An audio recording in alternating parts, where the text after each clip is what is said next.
The average person is said to spend 15 minutes in the bathroom. Why not take advantage of that time and learn something new? Presenting the 15-minute podcast on weird facts, crazy details, and funny particulars that you'll be able to enjoy while you're taking a on your free time. Welcome to This Shit with Sam Butler. Welcome to another episode of This Shit Podcast. I have a very special guest, stand-up comedian from right here in Ciudad Juarez, kind of a rising star in the comedy scene. Welcome to the show. Thank you for being here. Bryan Espinoza, how are you? Thank you, Sam. I'm good. Thank you. Good. Thank you. We just did an episode in Spanish, and we talked about the origin of Fanta. You know, and for all of y'all, I mean, if you live anywhere in the world, you've heard of this brand. And we talked about all the different, the origin, the history, and how it came about. Now we're going to talk about something related. On this episode, we're going to talk about Dr. Pepper. Oh, yeah. Are you a Dr. Pepper fan? Yes. You are. What would you describe the flavor of Dr. Pepper as? No idea. You know what? They told me that Dr. Pepper is like a combination of different drinks. Yeah. Yeah, I heard that before. As a matter of fact, I'll talk about that towards the end of the show. I like it alone. I like the cherry version. I think there was a vanilla version. There was like a lot of versions. Yeah, there's a vanilla. There's like a cream, vanilla cream. Then Diet Dr. Pepper. I think out of the diet drinks, Diet Dr. Pepper is pretty good. You know, I don't see it too much here in Mexico, but when I go to El Paso or when a restaurant or a store has it by any chance, it's like no. You want some? No more Coke.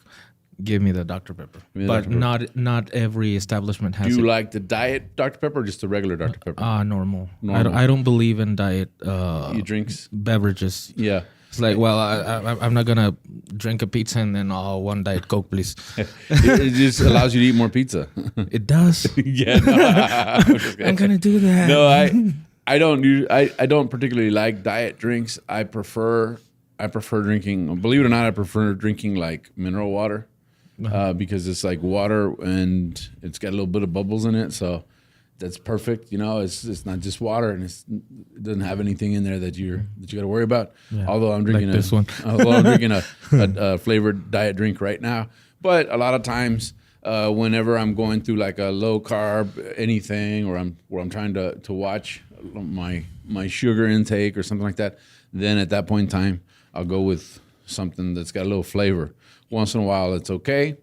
But I've also noticed that most fat people drink diet drinks. So I saw a deal that talked about Splenda and how Splenda is so synthetic that your body doesn't know what it is, and it's not able to digest it.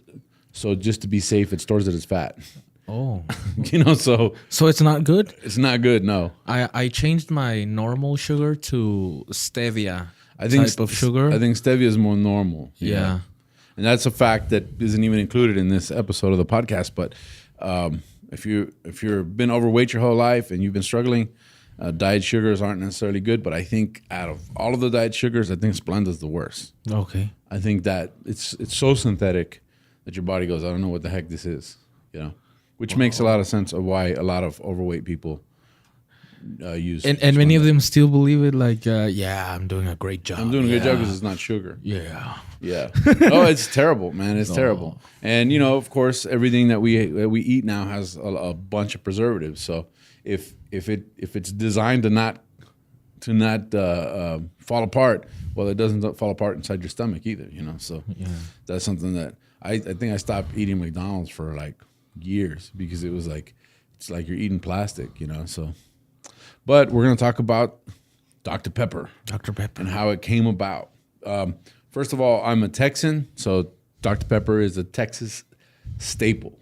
If you're a Texan and you don't drink Dr. Pepper, you're like not considered a good Texan. No, it's that simple. But it actually started in Waco, Texas. The guy who invented it, his name was Charles Alderton, and he was a pharmacist in Morrison's Old Corner Drugstore, right? And so back in those days, they had soda water, which was pretty much mineral water, and they would put different kinds of syrups in it. And he liked messing around with the different syrups, and he finally came up with a formula, which eventually became Dr. Pepper. Right? Now, the thing about it is because it was a pharmacy and the guy named it Dr. Pepper, people believe that it had medicinal value. Did anyone believe, like me when I was a kid, that it had pepper? Actually, I don't know that people believe it has pepper. That's something that maybe they do. But it's actually categorized as a pepper drink. Pepper flavored drink. And that's important to understand because it becomes a big legal battle over the years. It's like this crazy unfolding legal battle between Dr. Pepper and the powers that be. The powers that be, we're talking about Coca-Cola and Pepsi. Dr. Pepper started in 1885. It's actually the oldest soft drink company in the world ever. It's older than Coca-Cola. Coca-Cola started in 1892. So this is 1885. Yeah. Right? But it didn't have the branding. So people called it a Waco. I'll take a Waco. Because that's the only place you could actually get it at that time. Yeah. A lot like, when I was reading this, it reminded me of like when you go to LA and you get an LA water. It's a mixed drink that you order at bars and stuff, and it's got like 7 different types of liquor. So you go, I'll take an LA water. Well, that's kind of how this was. Like, I'll take a Waco. Okay. Right? Now, what happens is Dr. Pepper, first of all, they dropped the period in the doctor because they didn't want people to associate it with actual medicine. Okay. Although their earliest advertising said it aids in digestion and restores vim, vigor, and vitality, right? But that's also because Dr. Pepper has like more caffeine than a cup of coffee. You know? Okay. So, yeah. they gave it this medicinal value. Well, they decided that they had to dump the Dr. Pepper, the doctor aspect of it, and just call it Dr. Pepper. They say there's a couple of ideas of how this really went down, but they say that the pharmacist actually named it after a doctor that he worked for at one point in time, and he was actually in love with the guy's daughter. Dr. Pepper was a person? He was a person. And he had a beautiful daughter? He had a beautiful daughter, and the pharmacist had asked for her hand in marriage, and he had said yes, but then the thing fell apart, so he moves to Texas. This was in Virginia, rural retreat, Virginia is what they're talking about. And he left Virginia for Texas after it was all over. So he left, but he still named the beverage after Dr. Pepper. That's one theory, right? Okay. The other theory is that there was no daughter, and this was actually the first guy to give the guy a job. Okay. So, but they don't know for sure. It's like it's not confirmed. It's considered an urban legend. What medicinal values did the Dr. Pepper have? Because my grandma, whenever I have a tummy ache, is like, chingate una 7-Up. But what type of symptom or disease did people say, hey, Dr. Pepper's gonna it says aids cure you? Digestion. Digestion. Yeah, digestion. The same thing. Yeah. Restores vim and vigor. In other words, it's like it gives you a little energy boost. Kind of like Red Bull does today, I guess. Yeah. And I'm sure that 1880s folks were high on morphine and opium all the time. I'm sure Dr. Pepper did the trick. You know what I'm saying? Sure. I don't think it did. But the idea that there was this doctor and he had a daughter and this guy was in love with the daughter, that was used for marketing in the Virginia area. And so Roanoke, Virginia is the #1 market for Dr. Pepper because they bought into the story. Okay. And they liked the story. So if you want to get popular, create a story. That's what I'm saying. Around your product, yeah. Yeah. Now, the thing about it is that since it was created in Texas, it was mostly a regional drink, right? Yeah. And so that's where you could mostly find it. Dr. Pepper really, really tried to break into the cola market. Coca-Cola and Pepsi wouldn't let them. Although they started before Coca-Cola and Pepsi actually had the market cornered, and they were blocking Dr. Pepper. So what does Dr. Pepper do? In 1972, no, it wasn't 1972.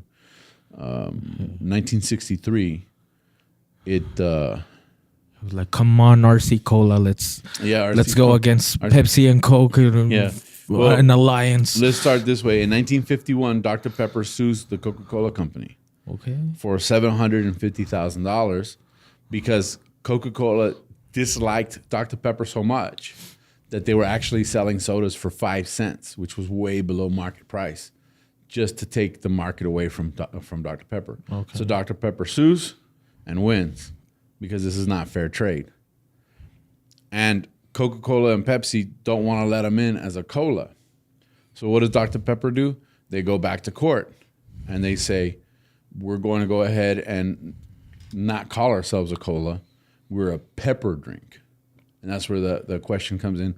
Does this really have pepper in it? It doesn't really have pepper in it, but it's considered a pepper type drink. Okay. Now, Coca-Cola hated this idea. So what Coca-Cola did is they came out with their own soft drink, which was almost exactly like Dr. Pepper. And we now know it as Mr. Pibb. So if you ever go to the movie theaters and you go and you're gonna buy like a $6 soda, it would be like, can I get Dr. Pepper? They're like, no, we have Mr. Pibb, because that's Coca-Cola's brand, right? Okay. Mr. Pibb. Coca-Cola's brand, Mr. Pibb, actually came out as Coca-Cola's Peppo. That was the first name for their soda, Peppo, and it tasted exactly like Dr. Pepper. Yeah. Dr. Pepper sues that it's a brand infringement. The court is on Dr. Pepper's side and makes them change the name. So they changed the name to Dr. Pibb. Dr. Pepper sues again, saying it's also a brand infringement, and wins. Wow. And that's when they decide, let's call it Mr. Pibb.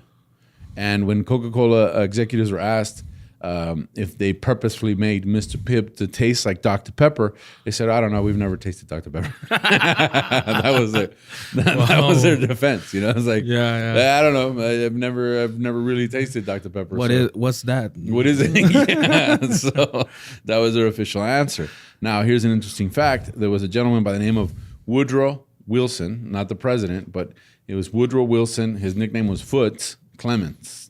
Okay. Now, this guy was responsible for getting Dr. Pepper known on a national level. And he had some funny comments to say. He says, every time that Coca-Cola produced Mr. Pibb and promoted Mr. Pibb, Dr. Pepper sales would go up. So it's like Mr. Pibb was the soda that got everybody craving Dr. Pepper. So he says, the more they tried to defeat us, the more Dr. Pepper sales would go up. Yeah. So we thought it was hilarious that Coca-Cola did that. He says, and there's a quote, he says, I won't suppose they'd like to hear me say this in Atlanta, that's the world headquarters of Coca-Cola, but Mr. Pibb has just stimulated the taste for Dr. Pepper. In fact, we found that whenever they quit giving it away in big promotions, their share of the market drops way down. Wow. So it was ironic. So, like I said, it was in 1972 when they came out with the trade infringements, and they were made to change it back to Mr. Pibb. Now, here's some interesting facts. How do you like to drink your Dr. Pepper? Nice and cold, right? Yes. Well, it's not just cold. In the 1960s, Dr. Pepper promoted the idea of serving the drink hot with lemon slices for the wintertime, like a tea. So you could actually get like a hot Dr. Pepper. Still bubbly and shit? I would say like warm, like a tea or like a coffee. Yeah. So hot, that's not appealing to me at all. No. But that was something that they really pushed as a campaign in the 1960s. And apparently it didn't take off because nobody drinks it that way. No, nobody likes that. Nobody likes that. Maybe the Chinese, I heard that Chinese drink beer hot for the intestinal flora. Maybe. I mean, Chinese people are always offering you tea. I mean, you go eat, I think all Asian cultures, you go eat sushi and they offer you hot tea. You eat Chinese food, not at a buffet, but at regular Chinese food restaurants, and they offer you tea. So it makes a lot of sense that they prefer hot beverages. Yeah. A lot of but times. hot Dr. Pepper in the U.S., I don't think so. Now, something rednecks do that I've witnessed is they'll take a Dr. Pepper and they'll add peanuts to the Dr. Pepper. Okay. And then they'll drink the Dr. Pepper with peanuts. And I know some of you out there listening have done this, where it's a sweet. It gives it like a sweet and salty kind of taste. and there'll be peanuts floating in a Dr. Pepper. That's very regular peanuts. Yeah, regular peanuts. Red. Okay. Not like honey. Yeah. Like honey glazed peanuts. No, this is like just the regular peanuts. And I think this had to do with also going to the movie theaters. That they would offer peanuts at the movie theaters back in the day, and so they would drop some peanuts into their Dr. Pepper, and it became a thing. Now, something very interesting is that although Dr. Pepper now is, what happened is, since it didn't fall under the cola category, it was able to license itself to any cola manufacturer. So in some places, Dr. Pepper is distributed by Pepsi. In other places, it's distributed by Coca-Cola. Yeah. Even on the international market, it's distributed by Coca-Cola because it's not a cola. So it's open to its licensing, which was great because now it gets this worldwide recognition, but it kind of hurt Coca-Cola because since Coca-Cola had already made Mr. Pibb, they couldn't buy Dr. Pepper because then they'd own all of the market shares in the pepper drink category. So that was a monopoly, and it was an unfair trade as well. So it kind of hurt Coca-Cola not having come out with their own pepper drink. Yeah. Do they still have that, Mr. Pibb? Yeah, nowadays? They do. Yeah. If you go to the movie theaters in El Paso, like Cinemark, they don't have Dr. Pepper. They have Mr. Pibb. Oh. And it makes me really mad because it's $6. And I go, really? $6 for a knockoff Dr. Pepper?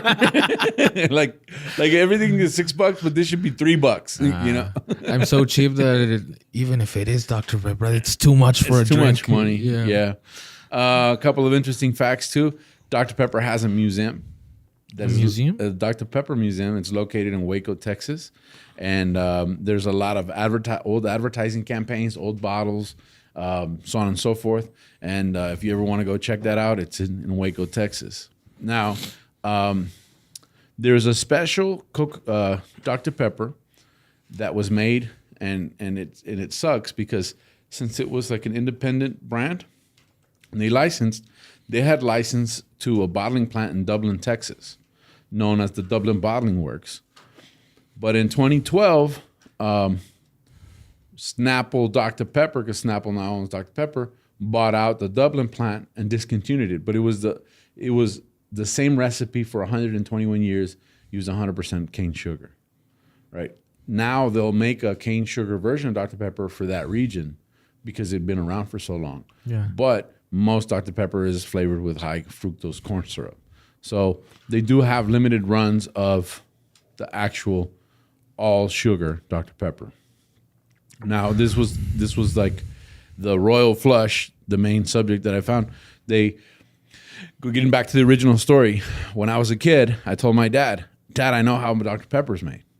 He goes, oh yeah, how's it made? I said, it's root beer and Coke, right? That's Dr. Pepper. And he goes, well, then you're a goddamn genius because there's been people trying to figure out how to make that for over 100 years, you know? And I was like, well, that's what it tastes like to me, like root beer and Coke. So I didn't realize that this was a thing that nobody knew the secret recipe to Dr. Pepper. Apparently, Coke kind of figured it out. They must have reverse engineered it. But in Oklahoma, a collector bought a ledger in the panhandle of Texas that was actually from the drugstore in Waco, and it was determined that it was the handwriting of the guy who invented Dr. Pepper. So the recipe and it had all of the notes in there. Oh. He bought it for $200, and then he put it up for auction with a $25,000 reserve. Nobody bought it, you know. So I guess, but it said deep peppers, peps, and bitters. So that is part of the formula, and it's mixed from a mandrake root and a syrup. A spokesman from the Dr. Pepper Snapple Group indicated that the notes were probably a recipe of a bitter digestive aid rather than a soft drink. So the clues kind of point that it was actually designed for better digestion, you know, to answer your question about the 7-Up. And that is, in a nutshell, some of the weird facts about Dr. Pepper. I know I have friends that are big-time Dr. Pepper fans. If you live in Texas, Dr. Pepper is a staple. But I think it's worldwide, right? I mean, yeah, I'm a big fan of Dr. Pepper too, and a big fan of peanuts. So I think I'm gonna try that. Try it right next year. year. Give it a shot. It's a Dr. Pepper and peanuts. It's a very redneck thing. Yeah. But with that, we wrap up this episode of the Shit Podcast. Bryan, thank you for being here. Oh, yeah. I appreciate it. And how can people find you on your social media? Such a pleasure being here. Bryan the Machine in Instagram and Facebook. Cool. And of course, I'm Tu Amigo Sam. That's TU Amigo Sam on all my social media platforms, as well as my YouTube channel. Please like, subscribe, and hit the notifications bell. Leave your comments. If there's a special way you like to enjoy Dr. Pepper, leave it in the comments. Leave it on our Facebook page as well, Los Cagadienses. You can upload your ideas. Thank you guys for joining us. Once again, you can find us as Sta Cagado Podcast. We're the English version of Sta Cagado Podcast on all platforms for podcasts. And with that, we wrap up this episode of the Shit Podcast. We'll catch you guys next time. Goodbye.